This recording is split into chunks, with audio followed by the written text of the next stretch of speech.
এপিসোডের শুরুতে আমরা সকালবেলার সিন দেখতে পাই যেখানে কাজামাকে তার স্কুল বাস নিতে এসেছিল। যখন সে স্কুল বাসের ভিতরে আসতে যাবে তখন সে দেখে ইউশিনাগা ম্যাম আজকে আসেনি, যার উত্তরে মাতসুজাকা ম্যাম বলে যে তিনি আজকে একটু অসুস্থ আছেন তাই আসতে পারেন নাই। তারপর কাজামা বেশি কিছু চিন্তা না করে বাসের ভিতর উঠে যায় আর বাস চলতে শুরু করে। শিনচান ও তার বন্ধুরা যখন স্কুলে পৌঁছায় তারা দেখতে পায় যে সেই স্কুলে তাদের ছাড়া আর কেউই নেই। যখন তারা এই সম্পর্কে মাতসুজাকা ম্যামকে জিজ্ঞেস করে তখন তিনি বলে যে মনে হয় তারা সবাই এক্সারসাইজ রুমে আছে, তোমরাও তোমাদের ব্যাগ ক্লাসরুমে রেখে সেখানেই যাও। যখন শিনচান আর তার বন্ধুরা ক্লাসরুমের ভিতর যাবে তখন কাজামা দেখে যে তাদের স্কুলে 3টা ক্লাসরুম থাকার কথা, কিন্তু এখানে একটা এক্সট্রা ক্লাসরুম আছে, অর্থাৎ 4টা ক্লাসরুম আছে, যা দেখে কাজামা রীতিমতো অবাক হয়ে যায় আর সে শিনচানকে দরজা খুলতে না করে। তারপর শিনচান যখন জিজ্ঞেস করে আমি দরজা খুলবো না কেন, তখন মাতসুজাকা ম্যাম বলে যে এখানে কি কোনো প্রবলেম আছে, তুমি আমাকে বলতে পারো।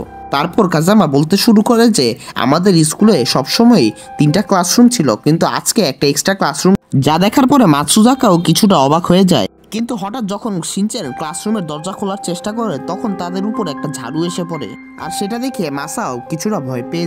এইটা দেখে ন্যানি হাসতে শুরু করে যে এইটা একটা ব্রাশই তো মাত্র, মাসাও এটাতেও ভয় পেয়ে যায়। তখনই কাজামা হাঁটতে হাঁটতে একটা ক্লাসরুম থেকে বাচ্চাদের শব্দ শুনতে পায়, তখনই সে দৌড়ে গিয়ে সেই দরজাটা খুলে।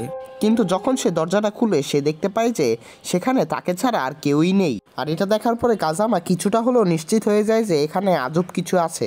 তখনই মাতসুজাকা ম্যাম দৌড়াতে দৌড়াতে তাদের কাছে আসে। তিনি বলে যে আমি পুরো স্কুল ঘুরে দেখেছি কিন্তু কোথাও আমি একটাও বাচ্চাকে খুঁজে পাইনি, এমনকি প্রতিটা টিচার পর্যন্ত গায়েব হয়ে গেছে। এরপর শিনচান ও তার বন্ধুরা সিদ্ধান্ত নেয় যে সে সবগুলো হারানো বাচ্চাকে খুঁজে বের করবে আর এই ব্যাপারে সবাই একবারে সিরিয়াস। তারপর তারা যখন 4র্থ ক্লাসরুমের দরজাটা খুলে তখন তারা দেখতে পায় যে এখানে সবকিছুই একটা সাধারণ ক্লাসরুমের দরজার মতোই, কিন্তু তখনই তাদের ক্লাসরুমের দরজাটা আটকে যায় আর অনেক চেষ্টা করার পরেও কেউ সেই দরজাটা খুলতে পারে না। কিন্তু হঠাৎ করে তারা খেয়াল করে যে মাসাওকে কোথাও খুঁজে পাওয়া যাচ্ছে না। তারপর তারা সিদ্ধান্ত নেয় যে তারা ওয়াশরুমের ভিতরে দেখবে, কিন্তু যখন তারা সেই দরজা খুলে দেখে তখন তারা সেখানে কিছুই পায় না। তখনই কাজামা আর শিনচান লক্ষ্য করে যে ন্যানিকেও খুঁজে পাওয়া যাচ্ছে না। তখনই তারা খেয়াল করে যে একটা কমোড থেকে আলো বের হচ্ছে আর সেখান থেকে ন্যানির চিৎকারের শব্দ আসছে। আর এরপরে তারা প্রচন্ড পরিমাণে ভয় পেয়ে যায়। তখনই ওয়াশরুম থেকে পানির ঘূর্ণিঝড়ের মতো কিছু একটা আসে আর তাদেরকে সবাইকে আহত করে।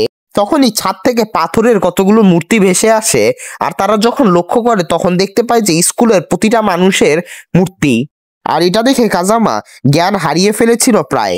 আর এটা দেখে মাতসুজাকা কাঁদতে শুরু করে আর কাঁদতে কাঁদতে মাটিতে পড়ে যায়।